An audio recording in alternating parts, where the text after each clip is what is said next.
പത്താം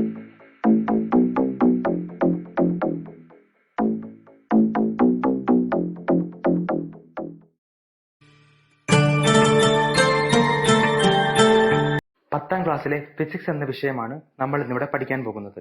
മനസ്സിലാക്കി പഠിച്ചാൽ വളരെ എളുപ്പമുള്ളതും എളുപ്പത്തിൽ തന്നെ ഉയർന്ന മാർക്ക് നേടുവാൻ സാധിക്കുന്നതുമായ വിഷയമാണ് ഫിസിക്സ്.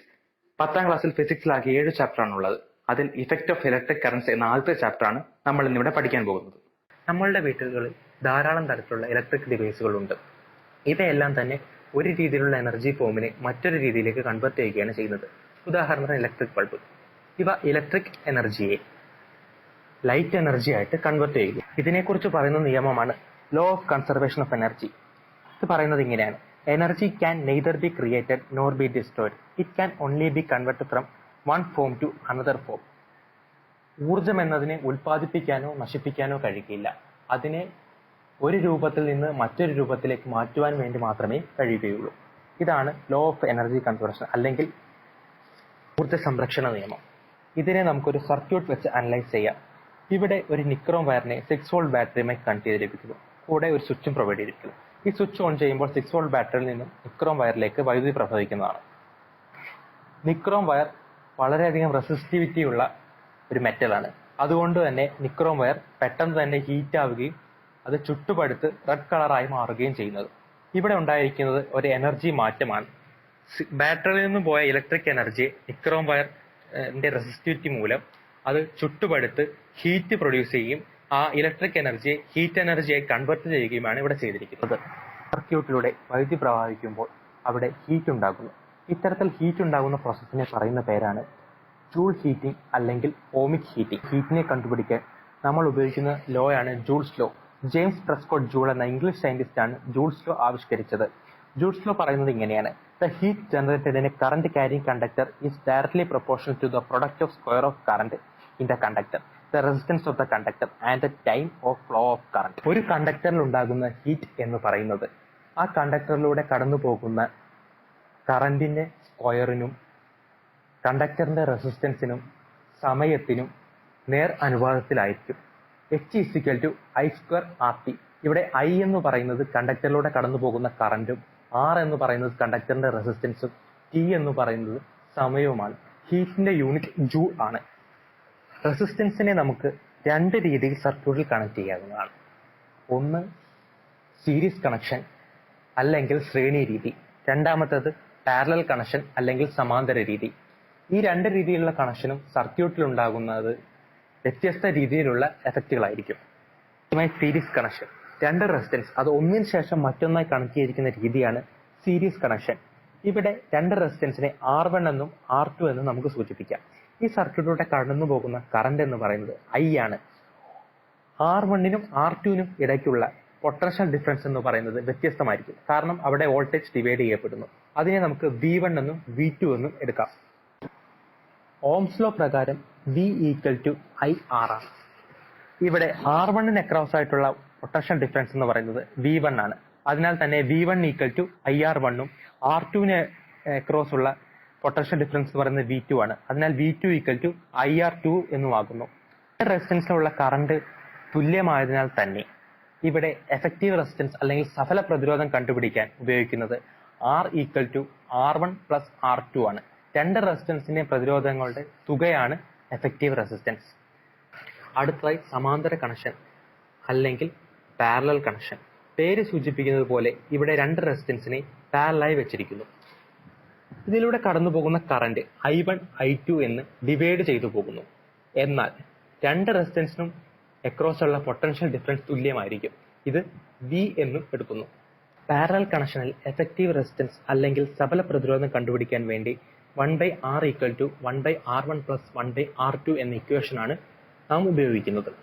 അടുത്തായി നമുക്ക് 2 കണക്ഷന്റെ പ്രത്യേകതകളെ കുറിച്ച് പഠിക്കാം. ആദ്യമായി സീരീസ് കണക്ഷൻ. സീരീസ് കണക്ഷനിലെ എഫക്റ്റീവ് റെസിസ്റ്റൻസ് അല്ലെങ്കിൽ സഫല പ്രതിരോധം എന്ന് പറയുന്നത് പാരലൽ കണക്ഷൻ ഉള്ളതിനേക്കാൾ കൂടുതൽ ആയിരിക്കും. സീരീസ് കണക്ഷനിലൂടെ കടന്നു പോകുന്ന കറന്റ് എന്ന് പറയുന്നത് 2 റെസിസ്റ്റൻസിലും തുല്യമായിരിക്കും. പൊട്ടൻഷ്യൽ ഡിഫറൻസ് എന്ന് പറയുന്നത് 2 റെസിസ്റ്റൻസിലും വ്യത്യസ്തമായിരിക്കുന്നു. ഈ പൊട്ടൻഷ്യൽ ഡിഫറൻസ് അതിൽ ഉപയോഗിച്ചിരിക്കുന്ന റെസിസ്റ്റൻസിനെ ഡിപ്പെൻഡ് ചെയ്ത് ഓരോ റെസിസ്റ്റൻസിനെയും നമുക്ക് ഒരു സ്വിച്ച് കൊണ്ട് മാത്രമേ കൺട്രോൾ ചെയ്യാൻ സാധിക്കുകയുള്ളൂ. പാരലൽ കണക്ഷൻ എടുത്തു വെച്ച് നോക്കിയാൽ അവയിലുണ്ടാകുന്ന എഫക്റ്റീവ് റെസിസ്റ്റൻസ് അല്ലെങ്കിൽ സബല പ്രതിരോധം എന്ന് പറയുന്നത് സീരീസ് റെസിസ്റ്റൻസിനേക്കാൾ കുറവായിരിക്കും. അതുപോലെ തന്നെ കറണ്ട് ഓരോ റെസിസ്റ്റൻസിലും ഡിവൈഡ് ചെയ്ത് വ്യത്യസ്തമായിരിക്കുന്നു. പൊട്ടൻഷ്യൽ ഡിഫറൻസ് എല്ലാ റെസിസ്റ്റൻസിലും തുല്യമായിരിക്കും. അതുപോലെ തന്നെ പാരലൽ കണക്ഷനെ നമുക്ക് ഡിഫറൻസ് സ്വിച്ച് വെച്ച് കൺട്രോൾ ചെയ്യാൻ സാധിക്കുന്നതാണ്. നേരത്തെ പരിചയപ്പെട്ടിരുന്നു, ഒരു സർക്യൂട്ടിലൂടെ വൈദ്യുതി പ്രവഹിക്കുമ്പോൾ അവിടെ ഹീറ്റ് ഉണ്ടാകുന്നു എന്ന്. ഇത്തരത്തിലുള്ള ഹീറ്റിംഗ് എഫക്റ്റ് കൊണ്ട് ഉപയോഗിക്കുന്ന ഉപകരണങ്ങളാണ് ഇലക്ട്രിക് ഹീറ്റിംഗ് അപ്ലയൻസസ് എന്ന് പറയുന്നത്. ഉദാഹരണത്തിന് solder, induction cooker, water heater, iron box തുടങ്ങിയവ. ഉപകരണങ്ങളെല്ലാം തന്നെ ഹീറ്റ് പ്രൊഡ്യൂസ് ചെയ്യാൻ വേണ്ടി ഉപയോഗിക്കുന്നത് ഹീറ്റിംഗ് കോയിൽ എന്ന ഭാഗമാണ്. നിക്രോം എന്ന ലോഹസങ്കരം വെച്ചാണ് ഹീറ്റിംഗ് കോയിൽ ഉണ്ടാക്കുന്നത്. നിക്കൽ, ക്രോമിയം എന്നീ ലോഹങ്ങളുടെ ലോഹസങ്കരമാണ് നിക്രോം. എന്തുകൊണ്ടാണ് നിക്രോം ഇവിടെ ഹീറ്റിംഗ് കോയിൽ ഉപയോഗിക്കപ്പെടുന്നത്? അത് നിക്രോമിന്റെ ചില പ്രത്യേകതകൾ കൊണ്ടാണ്. നിക്രോമിന്റെ പ്രത്യേകതകൾ ഇതൊക്കെയാണ്: ഹൈ റെസിസ്റ്റിവിറ്റി, ഉയർന്ന പ്രതിരോധം; ഹൈ മെൽറ്റിംഗ് പോയിന്റ്, ഉയർന്ന ദ്രവണാങ്കം; ability to remain in red condition for a long time, വളരെ അധികം നേരം തന്നെ ചൂടായി നിൽക്കാനുള്ള നിക്രോമിന്റെ കഴിവ്. ഇത്തരത്തിലുള്ള കഴിവുകൾ കൊണ്ടാണ് നിക്രോമിനെ നമ്മൾ ഹീറ്റിംഗ് കോയിലായി ഉപയോഗിക്കുന്നത്. ഇലക്ട്രിക് കറന്റിന്റെ ഹീറ്റിംഗ് എഫക്റ്റ് വെച്ച് ഉപയോഗിക്കുന്ന മറ്റൊരു സുരക്ഷാ ഉപകരണമാണ് സേഫ്റ്റി ഫ്യൂസ്. സേഫ്റ്റി ഫ്യൂസ് നമുക്ക് എല്ലാവർക്കും സുപരിചിതമാണ്. നമ്മുടെ എല്ലാ വീടുകളിലും സേഫ്റ്റി ഫ്യൂസ് ഉണ്ട്.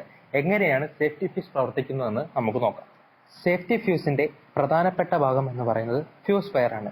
ടിൻ, ലെഡ് എന്നിവ കൊണ്ടുണ്ടാക്കിയ ഒരു അലോയ് അല്ലെങ്കിൽ ലോഹ സങ്കരമാണ് ഫ്യൂസ് വയർ ആയിട്ട് ഉപയോഗിക്കുന്നത്.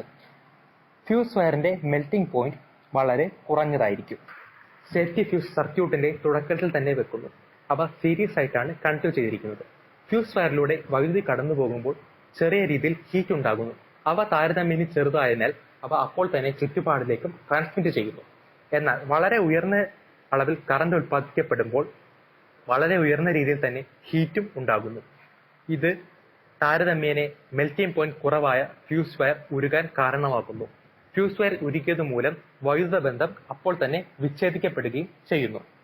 ഇത്തരത്തിൽ അപ്രതീക്ഷിതമായി ഉണ്ടാകുന്ന അമിത വൈദ്യുത പ്രവാഹത്തിൽ നിന്ന് നമ്മുടെ വീട്ടിലെ ഉപകരണങ്ങളെ സംരക്ഷിക്കാൻ വേണ്ടിയിട്ടാണ് സേഫ്റ്റി ഫ്യൂസ് പോലെയുള്ള ഡിവൈസുകൾ നമ്മൾ ഉപയോഗിക്കുന്നത്. പുതിയ കാലത്തിൽ ELCP, MCB തുടങ്ങിയ സർക്യൂട്ട് ബ്രേക്കറുകളും നമ്മൾ ഉപയോഗിക്കുന്നു. സർക്യൂട്ടിനെ സംബന്ധിച്ചിടത്തോളം ഉണ്ടാകാൻ സാധ്യതയുള്ള രണ്ട് അപകടങ്ങളാണ് ഷോർട്ട് സർക്യൂട്ടും ഓവർലോഡിങ്ങും. നമുക്ക് ഷോർട്ട് സർക്യൂട്ട് എന്താണെന്ന് നോക്കാം. ഒരു പോസിറ്റീവ് ടെർമിനലും ഒരു നെഗറ്റീവ് ടെർമിനലും, അവ ഒരു ബാറ്ററിയിൽ നിന്ന് വരുന്നതാകാം അല്ലെങ്കിൽ ഒരു മെയിനിൽ നിന്ന് വരുന്നതാകാം. ഇവ രണ്ടും ഒരു പ്രതിരോധത്തിന്റെ അല്ലെങ്കിൽ റെസിസ്റ്റൻസിന്റെ സാന്നിധ്യമില്ലാതെ കോണ്ടാക്റ്റിൽ വരുന്നത് മൂലം ഉണ്ടാകുന്നതാണ് ഷോർട്ട് സർക്യൂട്ട്. അടുത്തതായി ഓവർലോഡിംഗ് എന്താണെന്ന് നോക്കാം. ഒരു സർക്യൂട്ടിലെ ഉപകരണങ്ങളുടെ ടോട്ടൽ പവർ എന്ന് പറയുന്നത് ആ സർക്യൂട്ടിന് താങ്ങാൻ കഴിയുന്നതിനേക്കാൾ കൂടുതലാണെങ്കിൽ അതിനെ ഓവർലോഡിംഗ് എന്ന് പറയുന്നു. നമ്മുടെ വീട്ടിലെ വിവിധ ഉപകരണങ്ങൾ നോക്കിയാൽ അവയിലെല്ലാം അവയുടെ പവർ എഴുതിയിരിക്കുന്നത് കാണാം. ഉദാഹരണത്തിന് ഒരു അയൺ ബോക്സ് നോക്കുകയാണെങ്കിൽ അതിൽ 1000 വാട്ട്സ് എന്ന് എഴുതിയിരിക്കുന്നത് കാണാം. ഈ 1000 വാട്ട്സ് എന്ന് പറയുന്നത് അതിന്റെ പവർ ആണ്. എന്താണ് പവർ എന്നാണ് നമ്മൾ ഇപ്പോൾ പഠിക്കാൻ പോകുന്നത്. The amount of energy consumed by an electrical appliance in unit time is its power. ഒരു ഇലക്ട്രിക്കൽ ഉപകരണം ഒരു യൂണിറ്റ് ടൈമിൽ ഉപയോഗിക്കുന്ന എനർജിയെയാണ് പവർ എന്നുകൊണ്ട് ഉദ്ദേശിക്കുന്നത്. പവറിന്റെ യൂണിറ്റ് വാട്ട് ആണ്. W എന്ന അക്ഷരം കൊണ്ട് നമ്മൾ ഇതിനെ ഡിനോട്ട് ചെയ്യുന്നു. നമ്മുടെ വീട്ടിലെ വിവിധ ഉപകരണങ്ങൾ നോക്കിയാൽ അവയിലെല്ലാം അവയുടെ പവർ എഴുതിയിരിക്കുന്നത് കാണാം. ഉദാഹരണത്തിന് ഒരു അയൺ ബോക്സ് നോക്കുകയാണെങ്കിൽ അതിൽ 1000 വാട്ട്സ് എന്ന് എഴുതിയിരിക്കുന്നത് കാണാം.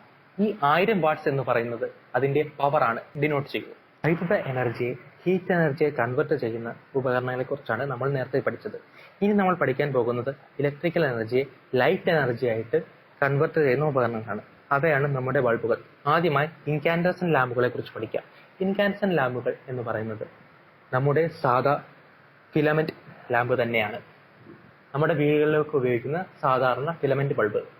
ഇവയുടെ പ്രധാനപ്പെട്ട ഭാഗം എന്ന് പറയുന്നത് അതിന്റെ ഫിലമെന്റ് ആണ്. ഈ ഫിലമെന്റ് ഉണ്ടാക്കിയിരിക്കുന്നത് ടങ്സ്റ്റൺ എന്ന ലോഹം വെച്ചാണ്. ഇവ എങ്ങനെയാണ് പ്രവർത്തിക്കുന്നത് എന്ന് നോക്കാം. ഈ ഫിലമെന്റിലേക്ക് വൈദ്യുതി പ്രവഹിക്കുമ്പോൾ ഇവ ചൂടാവുകയും ഇവ ലൈറ്റിനെ പ്രൊഡ്യൂസ് ചെയ്യപ്പെടുകയും ചെയ്യുന്നു, സാധാരണ വോൾട്ടേജിൽ തന്നെ.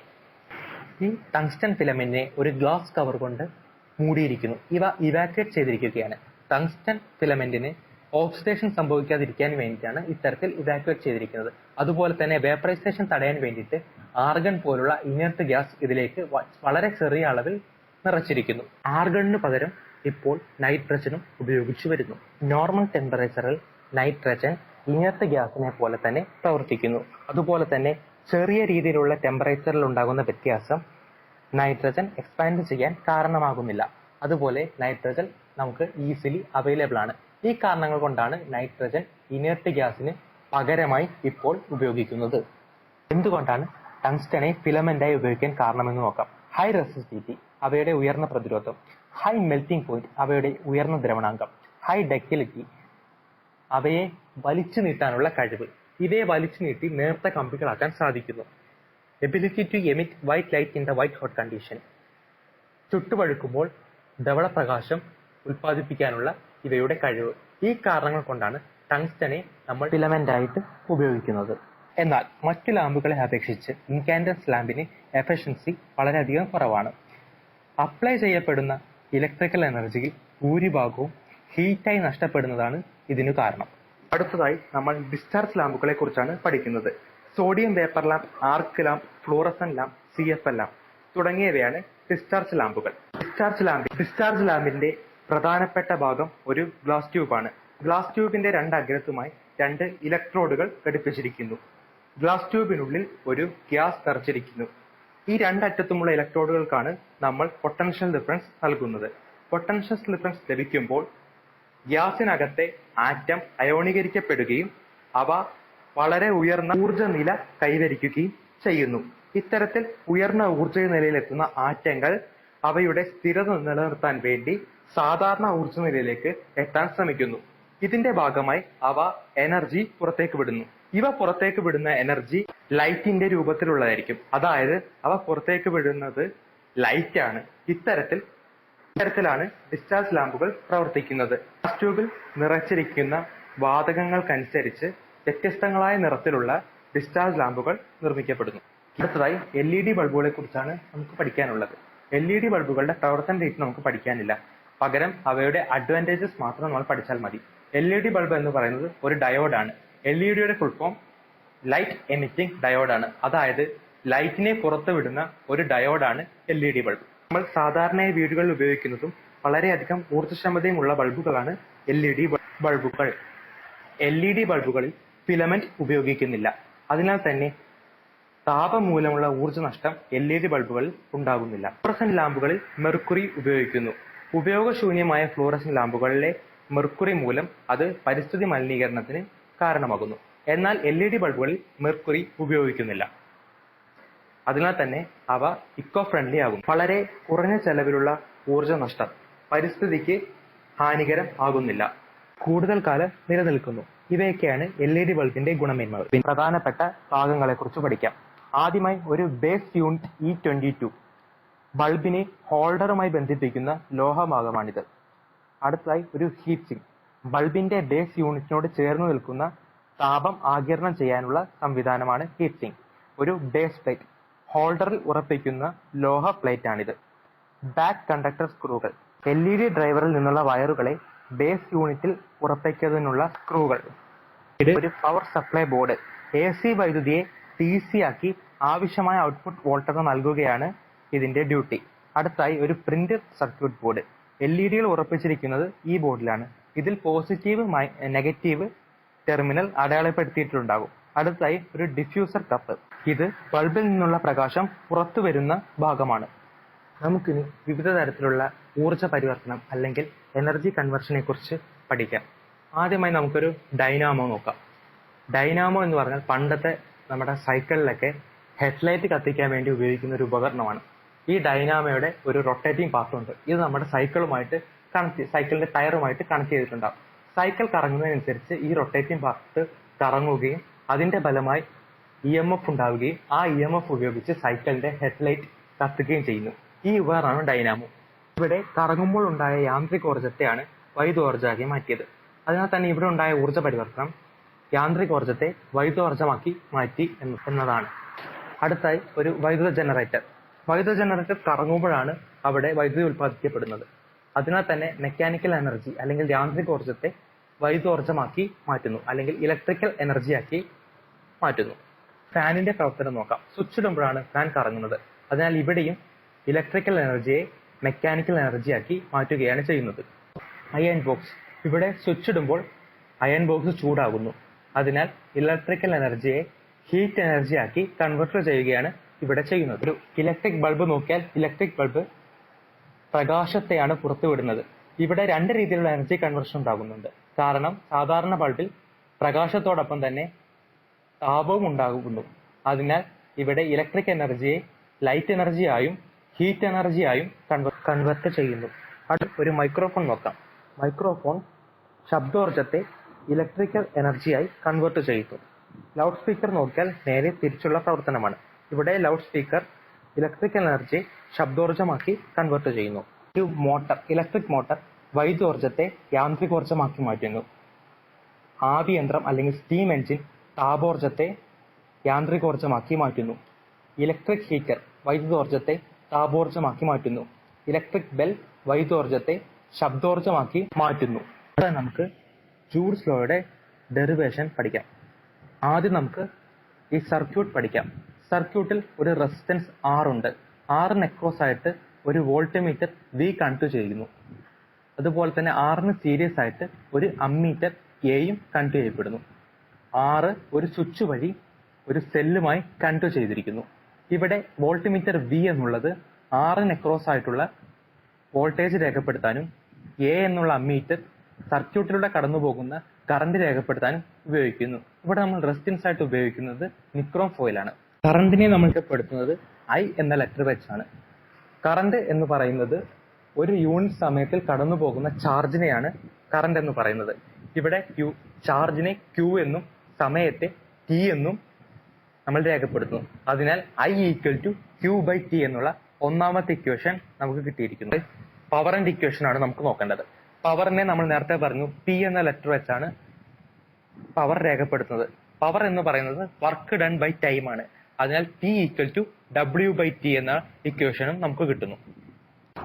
ഒരു കൂളോം ചാർജ് വൈദ്യുതി ഒരു പോയിന്റിൽ നിന്നും മറ്റൊരു പോയിന്റിലേക്ക് പോകുമ്പോൾ അവിടെ ഉണ്ടാകുന്ന വർക്ക് എന്ന് പറയുന്നത് 1 ജൂൾ ആണെങ്കിൽ ആ പോയിന്റുകൾക്കിടയിലുള്ള പൊട്ടൻഷ്യൽ ഡിഫറൻസ് 1 വോൾട്ട് ആയിരിക്കും. ചാർജ് 1 വോൾട്ട് പൊട്ടൻഷ്യൽ ഡിഫറൻസിൽ ചലിപ്പിക്കാൻ 1 ജൂൾ വർക്ക് ആവശ്യമാണെങ്കിൽ 1 കൂളോം ചാർജിനെ V വോൾട്ട് പൊട്ടൻഷ്യൽ വ്യത്യാസത്തിൽ ചലിപ്പിക്കാൻ നമുക്ക് W = V എന്ന പ്രവൃത്തി ആവശ്യമായി വരും. അങ്ങനെയാണെങ്കിൽ Q കൂളോം ചാർജിനെ V പൊട്ടൻഷ്യൽ വ്യത്യാസത്തിലൂടെ ചലിപ്പിക്കാൻ വേണ്ടി W = QV എന്ന പ്രവൃത്തി നമുക്ക് ആവശ്യമായി വരും.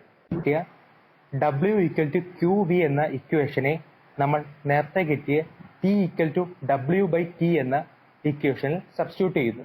അങ്ങനെയാണെങ്കിൽ നമുക്ക് T = VQ/T എന്ന ഒരു ഇക്വേഷൻ കിട്ടും. ഇതിൽ Q/T I ആണെന്നുള്ള ഇക്വേഷൻ നമ്മുടെ കയ്യിലുണ്ട്. അതിനാൽ ഇക്വേഷൻ T = VI എന്ന് മാറുന്നു. P = VI എന്ന ഇക്വേഷനിൽ നിന്നും നമ്മൾ T സെക്കൻഡ് കൊണ്ട് ബാറ്ററി സർക്യൂട്ടിന് നൽകിയ ഊർജ്ജം കണ്ടുപിടിക്കാൻ നമ്മൾ അതിലേക്ക് T ആഡ് ചെയ്യുന്നു. അതിനാൽ PT = VIT എന്ന പുതിയ ഇക്വേഷൻ നമുക്ക് കിട്ടും. അതിനായി ഉപയോഗിച്ചിരുന്നത് നിക്രോം ആണ്. അതിനാൽ ബാറ്ററി ചെലവഴിച്ച എല്ലാ ഇലക്ട്രിക്കൽ എനർജിയും ഇവിടെ താപോർജ്ജമായി മാറ്റപ്പെട്ടിരിക്കുന്നു. അതിനാൽ Pക്ക് പകരം നമ്മൾ H ഉപയോഗിക്കുന്നു. അങ്ങനെ T = VIT എന്ന ഇക്വേഷൻ H = VIT ആയി മാറുന്നു. ഓംസ് ലോ പ്രകാരം V = IR ആണ്. H = VIT എന്നുള്ള ഇക്വേഷൻ Vക്ക് പകരം നമ്മൾ IR ഉപയോഗിക്കുന്നു. അങ്ങനെ H = I²RT ആകുന്നു. ജൂൾസ് ലോ H = I²RT എന്നുള്ളതിന്റെ ഡെറിവേഷൻ. ജൂൾസ് ലോ വളരെ പ്രധാനപ്പെട്ട ഒന്നാണ്. നമ്മൾ ശ്രേണി രീതി അല്ലെങ്കിൽ സീരീസ് കണക്ഷനിലെ സഫല പ്രതിരോധം അല്ലെങ്കിൽ ഇക്വലന്റ് റെസിസ്റ്റൻസ് കണ്ടുപിടിക്കാനുള്ള ഇക്വേഷനാണ് ഡെറൈവ് ചെയ്യാൻ പോകുന്നത്.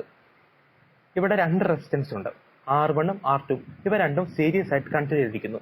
നമ്മൾ നേരത്തെ പറഞ്ഞിരുന്നു സീരീസ് കണക്ഷനിൽ റെസിസ്റ്റൻസുകൾക്കിടയിലുള്ള പൊട്ടൻഷ്യൽ ഡിഫറൻസിന് വ്യത്യാസമുണ്ടെന്ന്.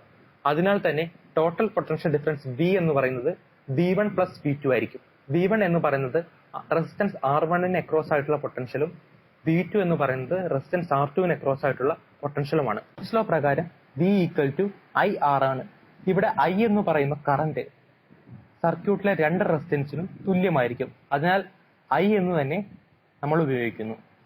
V1 എന്നതിനെ IR1 എന്നും V2 എന്നതിനെ IR2 എന്നും നമ്മൾ ഉപയോഗിക്കുന്നു.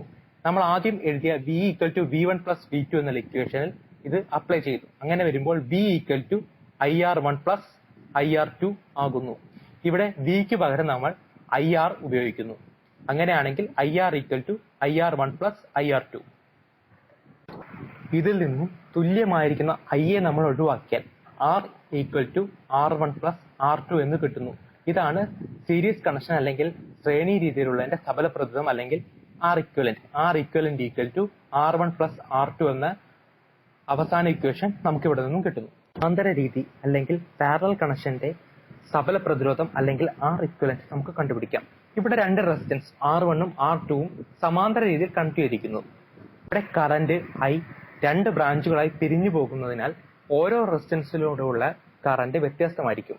R1 കറന്റ് I1 എന്നും R2 കറന്റ് I2 എന്നും ഞാൻ എടുക്കുന്നു.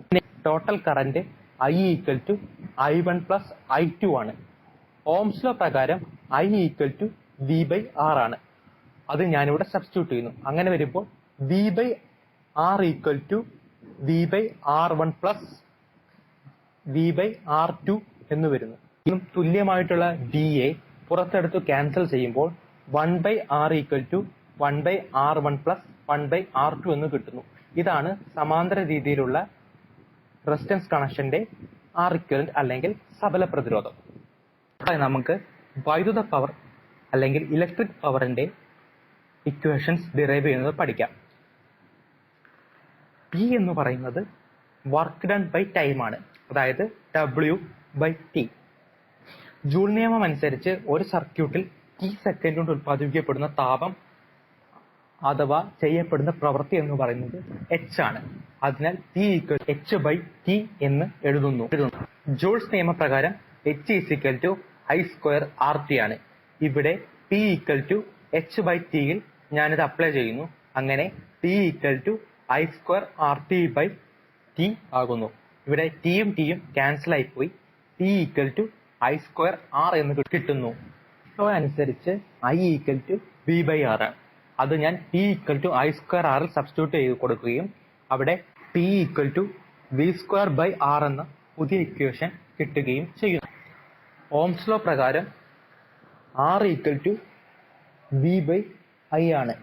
ഇവിടെ P V²/R എന്ന ഇക്വേഷൻ R ന് പകരം ഞാൻ V/I എന്ന ഇക്വേഷൻ അപ്ലൈ ചെയ്ത് കൊടുത്താൽ P = VI എന്ന മൂന്നാമത്തെ ഇക്വേഷൻ നമുക്ക് കിട്ടുന്നു.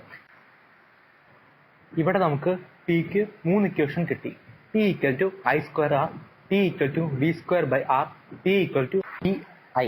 ഈ 3 ഇക്വേഷനും നമുക്ക് പ്രോബ്ലം ചെയ്യാൻ ഉപയോഗിക്കുന്നതാണ്. ഇലക്ട്രിക് പവറിന്റെ യൂണിറ്റ് വാട്ട് എന്ന് നമ്മൾ പറഞ്ഞിരുന്നു. പവറിന്റെ യൂണിറ്റ് ജൂൾ/സെക്കൻഡ് ആണ്. ഒരു ജൂൾ/സെക്കൻഡ് എന്ന് പറയുന്നത് 1 വാട്ടാണ്. അതുപോലെ മറ്റൊരു യൂണിറ്റ് ആണ് ഹോഴ്സ് പവർ അല്ലെങ്കിൽ HP. ഒരു ഹോഴ്സ് പവർ എന്ന് പറയുന്നത് 746 വാട്ടാണ്.